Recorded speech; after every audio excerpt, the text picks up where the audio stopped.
So this morning, the message for all ages is a story.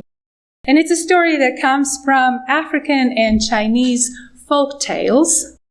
They were retold by Elisa Davy Permain and brought to us, UUs, by Erica Hewitt. Some of you may be familiar with this story. It's always good to hear stories again. Imagine a land far away from this one, and a time much different from ours. There was a village, and it had been a glorious harvest year for the village elder, the richest person in the village. He was grateful for the many fields of grain, for his stables full of livestock. And as an expression of gratitude, he decided to share his riches and hold a feast.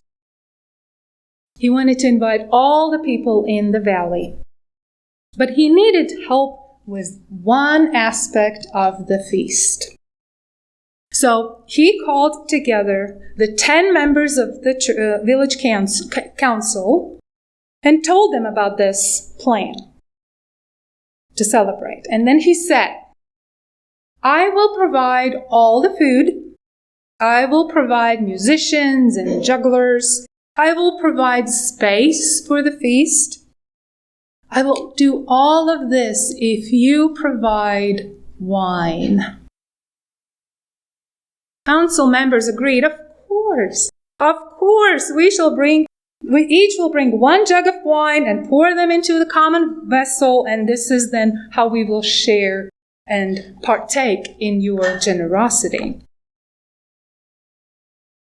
Almost as soon as the council member had sat down, the youngest of the council members was cursing himself for having agreed to part with the whole jug of wine.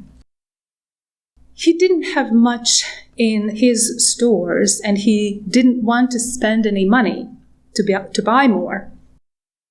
He went home to his wife, and when he told her what he had agreed to, she shared in his misgivings. An entire jug of wine?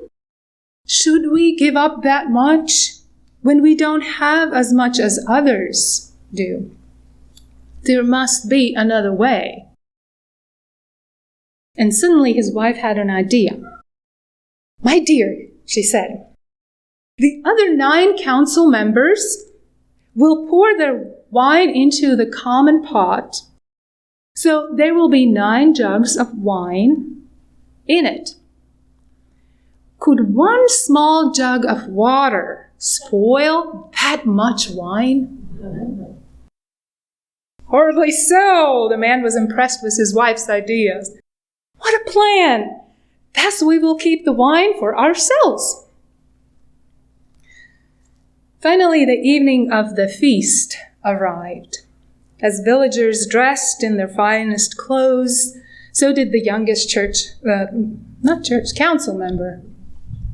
And then he filled his jug with fresh water from the well and carried it to the party.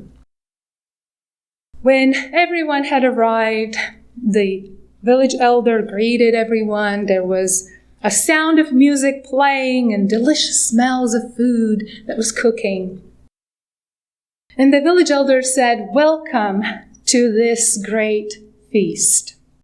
Thank you for bringing your wine. You may pour it in this jug, in this clay pot in the courtyard, and then take your fill of food."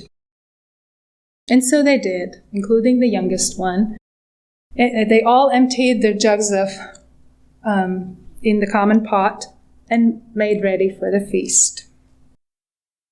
And what a feast it was! First there was dancing and entertainment. Then the bell was rung, and the guests were all seated. The council members gathered together at the head of the table. Everyone had a cup that was filled, and they were anxious to taste the fine, refreshing wine. Just before they got the chance to sip, the village elder stood up and said that before we share this meal and drink this wine, let us give thanks. Thanks for the work of the earth and sun, as they have ripened the fruits of the earth to fill our bellies. We give thanks for the hands that have prepared the food so that we may eat it. We give thanks for the company gathered here, all those who make a village a place of abundance, especially by bringing their gifts to share with us in generosity. And then it was time to eat. After this blessing, every guest at the feast lifted up their cup and they sipped. They sipped again, but something was wrong. What they tasted was not wine, but water. The youngest council member said, "One jug of water cannot spoil a great pot of wine." So we told ourselves, and so we filled our jug at the well. But clearly, every council member had the same thought.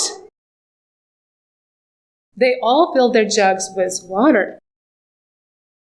And instead of sharing our wine to suit this great occasion, we have done nothing but embarrass ourselves.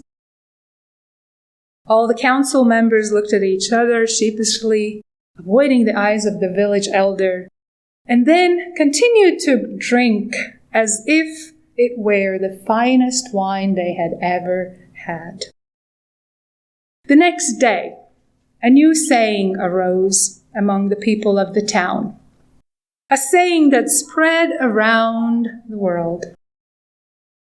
If you wish to take wine, you must give it also.